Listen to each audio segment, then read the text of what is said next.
What's up, everybody? My name is Vincent. Welcome to Cryptolution, where we talk about everything under the moon, crypto universe. Today is Monday, January 8th, and we have some breaking news because Bitcoin has officially hit 45,000 again. It's up 2.98%. Now, why are we talking about this? Well, some news has actually come out that the spot Bitcoin ETF is surely going to come within the next 3 days, at latest by Wednesday. And we're going to share what the news is saying, what these leaks are around these different hedge funds that have filed for these applications, and what their percentages are being offered to their clients. This is all super bullish, but we want to also stay informed of what's really going on, because as much as people are feeling very bullish, we always need to stay grounded, not let our emotions take over, and just focus on the broader picture as an investor. What's going to happen next? So let's go ahead and share all these different updates in this video conveniently for you so that you can stay up to date regarding the spot Bitcoin ETF. So let's go ahead and smash that like button, subscribe to the channel. Don't forget to join our Patreon page. And most importantly, please be careful with any of the scammers down in the comments below. I will never reach out via WhatsApp, Telegram, direct message, or email. So please be careful and invest safely. So guys and girls, let's get right into it. So basically, we have to look at Bitcoin compared to the other cryptocurrency altcoins. So right now, Bitcoin up 2.89%, as I mentioned. What's really nice about this is that I like to see Bitcoin start the bull run before the altcoins do. Right now, it's up 0.71%, and we haven't really seen any of the other altcoins, especially in the top 10, go in full rally yet. So Bitcoin right now is the most dominant species. Now let's go into the nitty-gritty details of why people are starting to feel very bullish and why we saw Bitcoin go from 43,000 to 45,000 overnight. Now, it was all started with this tweet by Gary Gensler, who we all know is the chairman at the SEC, the Security Exchange Commission. He said, some things to keep in mind if you're considering investing in crypto assets, which is really funny because usually he'll just say straight up, like these tweets right here, that basically is full of fraudsters and they continue to exploit crypto assets, and it's also to lure retail investors into scams. Now, this isn't actually false. This is actually quite true in some standards. Possibly 90% or even 99% of cryptocurrencies out there could possibly be these different things. But the 1%, say for instance the top 10 coins on CoinMarketCap, they've been established a little bit longer. They've been building during the bear market, and some of them actually have legitimacy. A great marketplace, a great ecosystem, DeFi, NFTs, gaming. That's what we need to look out for. So we've kind of filtered out all those people in the past 2 years from FTX, from Terra Luna. It's all been exploited. So right now we're focusing on the builders. And so right now, this is actually quite nice to see that right now we're starting to see big news, such as that the Bitcoin ETF is expected to be approved on Wednesday and trading launch by Friday. Now I'm going to let Kate Rooney tell you what's going on right now as the decision nears for a spot Bitcoin ETF, and I'll let that play right now. Yeah, that is the question. A Bitcoin ETF, it's now widely expected to get the green light this week. Two sources close to the process now telling me it's looking like Wednesday, which is also the deadline for Cathie Wood's ARK and 21 shares bid. Then I'm told potential trading would happen Thursday or Friday, but it has been a moving target here on dates. The SEC is expected to approve a handful of applications at once. Those sponsors filing even more paperwork this morning, where we are starting to get a sense of this price war emerging. There are 13 applications out there with different fees. Some are starting at zero and then rising once the fund hits a certain size. So BlackRock, for example, plans to start at 0.2% and then go to 0.3%. Fidelity at 0.39%. Grayscale looking like the highest here, 1.5%. This one's worth watching, guys. It's looking to convert an already publicly traded Bitcoin trust, GBTC, into an ETF, so known as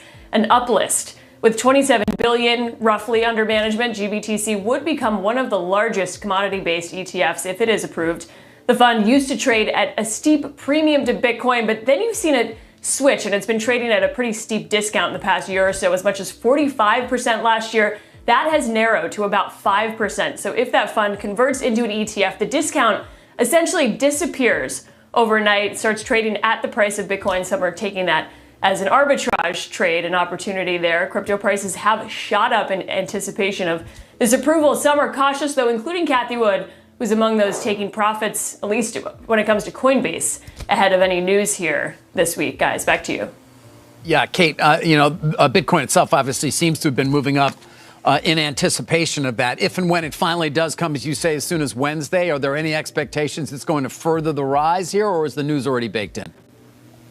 So Fundstrat did a little bit of research on this and looked at some of the historical analogies. You've got the CME futures that launched and then a futures ETF that already exists. They say there were deep downdrafts after both of those announcements and do expect a bit of volatility and potentially on the downside, but they try to say this time is different. They point to global liquidity conditions at those points when you had strength in the dollar and rising rates and say that was categorically different. So it's a divisive topic if it is priced in. You've got a lot of people on Wall Street that say it is a potential buy the rumor, sell the news event, and it has been priced in. You've seen this run up in crypto stocks as well. So one of the big fears out there, although Fundstrat says this time is different, but we will see if and when this does get approved. All right. So based on that, you're probably wondering, what are the spot Bitcoin ETF applicants looking like? So it includes VanEck, Bitwise, Fidelity, Valkyrie, Franklin, ARK Invest, Grayscale, very important, and very important as well, BlackRock, WisdomTree, and Invesco Galaxy. Now, when we talk about the percentages, we've been waiting for such a long time on what those percentages are going to be that are going to be offered to clients. So this is kind of the breakdown right here. So Grayscale, that has literally over 600,000 Bitcoin in their portfolio for the GBTCs, soon to be converted into an ETF itself, will be set at 1.5%. And then for BlackRock, is actually 0.3%, but reduced down to 0.2% for 12 months within a $5 billion range. Then there's Invesco US / Galaxy HQ or Galaxy Digital, which they work together. They're set at around 0.59%. They're willing to waive that to 0% for the first 6 months, basically incentivizing people to go to them for $5 billion. Again, there's kind of a caveat there. Then there's WisdomTree Fund, 0.5%. VanEck, 0.25%. Valkyrie Funds, 0.8%. Fidelity, 0.39%. ARK Invest in 21 shares, 0.25%. Again, reduced down to 0% for the first 6 months for around $1 billion. Now let's move on. Now, Standard Chartered Bank says that Bitcoin could reach around 200,000 by the end of 2025 if the spot Bitcoin ETFs are approved. So a lot of people are pricing their predictions around 100,000 to even 525,000 from Plan B, who is a stock to flow model analyst. So that's just one of the ways that you can see it. But really interesting is that right now, these applicants that just filed for their last amendments, this is the interesting thing. BlackRock actually lowered their percentage. It was actually higher, but it's lowered to around 0.3, and ARK even lowered theirs to 0.25. And not only that, you have to keep in mind that Grayscale set their spot Bitcoin ETF at 1.5, which is absolutely high. It's actually 5x the size of BlackRock's 0.3. So another thing I want to share with you is that basically the news is saying it's inevitable that a spot Bitcoin ETF is going to be passed. So I'll let this clip play right now so you best understand what they're saying on the news. Bitcoin, is the SEC going to sign off on a Bitcoin ETF, you think? I think approval is inevitable. Imminently? I think there's nothing left to decide. I know. I credit the SEC for where they are. Where are we? We're comfortable with the disclosure. Joe just went through the cost of investing in a Bitcoin ETF. People need to know what the cost of doing it is. They need to know, about the underlying Bitcoin market. Is the Bitcoin underlying trading market something that is what I would say is robust enough, efficacious enough, where you can rely on it? It is much better today than it was 5 years ago. 5 years ago, there was wash sales, there was laddering, there was all sorts of things that you wouldn't want to make available to the general public because of that risk.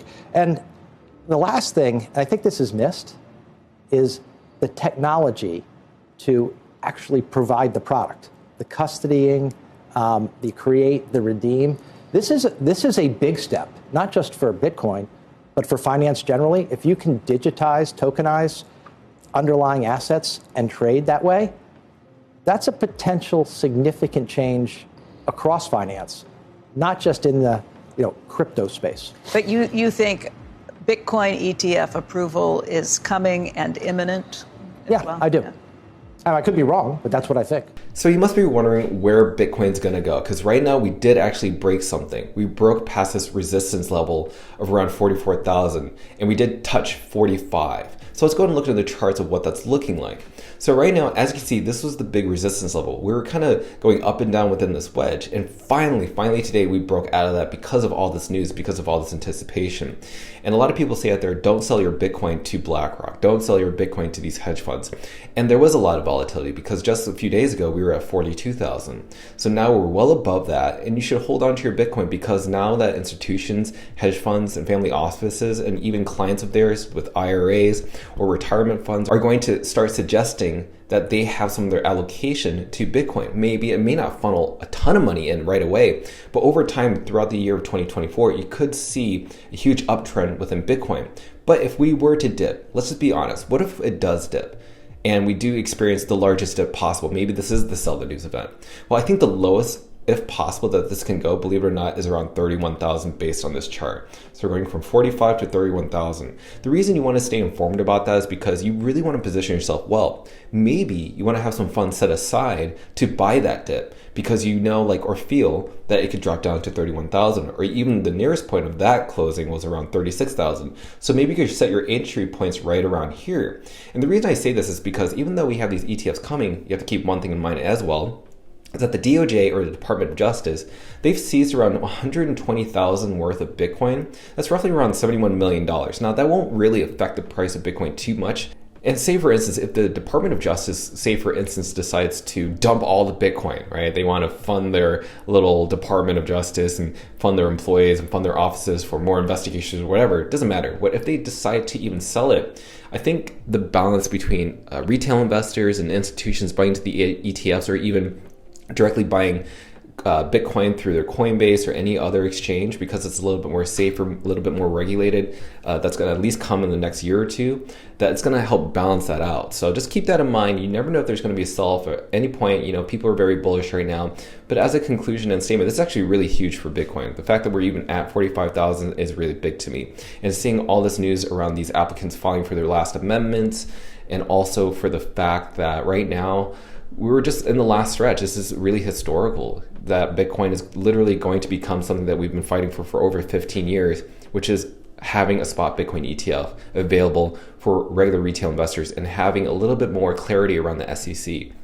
So this is everything in a nutshell. I want to hear your thoughts down below in the comments, and let me know, do you think this is a buy the rumor, sell the news, or do you think that really we're going to experience a massive pump after this, or even maybe that we might experience a little bit of a dip, a little bit of a consolidation, maybe a little bit more to the downside for people to accumulate those small dips and then ride the wave for the rest of 2024? Well, let me know your thoughts down below, because it helps other people on this channel learn to hear from your comments what they should do for their best strategy and investments regarding Bitcoin and other crypto assets. So thank you so much for submitting those details. And also, as always, if you like what you've seen, like what you've heard, you have to smash the like button, subscribe to the channel. Don't forget to join our Patreon page to receive all of our alpha calls on our buy and sell orders of both NFTs, cryptocurrencies, especially around large crypto assets such as Bitcoin. Until then, see you guys and girls next time.